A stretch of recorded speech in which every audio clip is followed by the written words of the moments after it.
started going to the gym recently because I can't afford therapy, but I can afford Blink Fitness. Need to work some things out, clearly. I got one of those faces where people think they can just talk to me whenever they want. When I'm on the street, people always ask me for directions. Apparently, at the gym, they think it's okay as well. Like I didn't go to the gym a lot until recently, so I don't really know what I'm doing. Some guy was just watching me, shaking his head like, "Can't even watch you, bro." And I was like, "Then stop." He comes up to me, he's like, "Hey, let me give you a little tip, all right?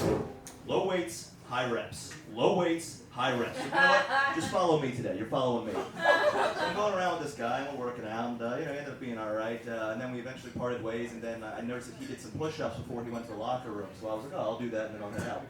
So then I went and I laid down, and that's when I found out that my body was exhausted. I was just laying there trying to lift myself.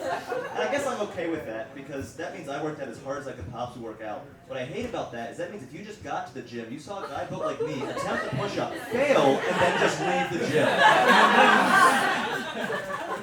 And I left my water bottle there, so I know somebody was like, "Well, it's probably too heavy for him." Another big thing about last year is I quit my job to pursue stand-up full-time, which that's kind of exciting. Very, very poor, but it's it was a restaurant job. Anyone here work in a restaurant besides the people that obviously work in a restaurant? I just don't have the mental fortitude to work at a restaurant in New York City. Like, bars have always been okay. I've always enjoyed working in a bar. But a restaurant's just something else, you know? Like, it's so hard. If you get there, you're starving, I'm working, so I hate you. You know, it's Sunday brunch, so we're both hungover. But let's be honest, I'm a waiter in New York City. When am I not hungover?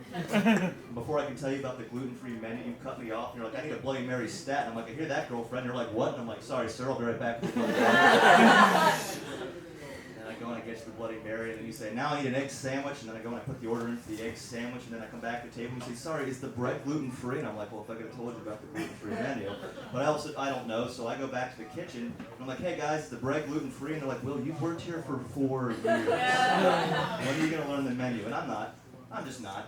So I come back and I say, "I'm sorry, but the bread's not gluten-free." And you say, "That's okay, I just want an eggs Benedict anyway, hollandaise sauce on the side." I'm like, "That sounds like a sociopath kind of order. I'm going to do whatever you want." So I go back and I put the order in, and I come back to the table and you say, "I'm sorry, but this is cold." And you're not wrong, because we just gave the one that was sitting out from the last order I fucked up. So before I go to tell the kitchen, I go into the linen closet and I grab the handgun I've been hiding in case my hand pushes me too far.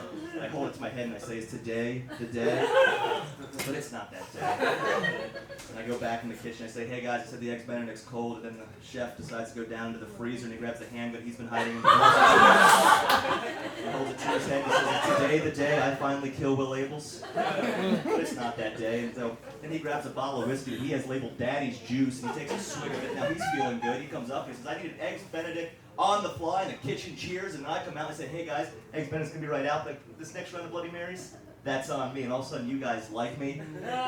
But now I'm kind of pushing you guys to close out, because I think that's the appropriate amount of vodka to consume on the Lord's Day. And you guys take the bait, then you split the check, and then you look over at your friend and you're like, "You know what, I'll leave tip in cash. Now I have to, hope that you know that you're supposed to leave on the entire bill, and it's 20%. That's right, 20%, not 18, on the entire bill."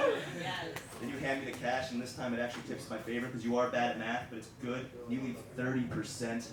And I look at the cash, and I look at you, and I look at the cash, and I look at you, and I go, "Oh my God, thank you so much." And you go, "Of course, you're the best, Bill." And I'm like, close. Then before I go to the back, I swing by the linen closet to grab the handgun so I can fire it into the air and celebrate. And I start passing through the kitchen. That's all of a sudden when ice breaks in, and the kitchen scatters, 'cause it's a kitchen in New York City. And I realize I'm the only one standing there with a handgun. These are my brothers in arms, so I start taking down the ice agents. I'm holding a gun like this, because I've never held a gun before.